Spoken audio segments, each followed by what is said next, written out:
Get ready to explore the 360-degree surround view system of the Mahindra XUV700 that makes parking and close-counter low-speed maneuvering a breeze.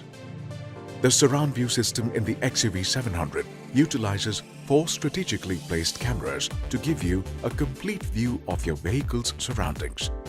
One camera is located in the front grille, 2 in the outside rear view mirrors, and the last one on the tailgate.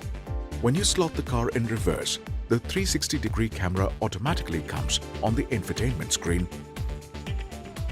In bird's eye view, simply touch the surround view system car icon and the view beneath the ground becomes semi-transparent, allowing you to see any potential obstacles below. You have the option to choose between 2D and 3D views as your preferred default. You can either select the normal or a wide view to make this adjustment. Touch the surround view system, then tap the right arrow to select your desired default view.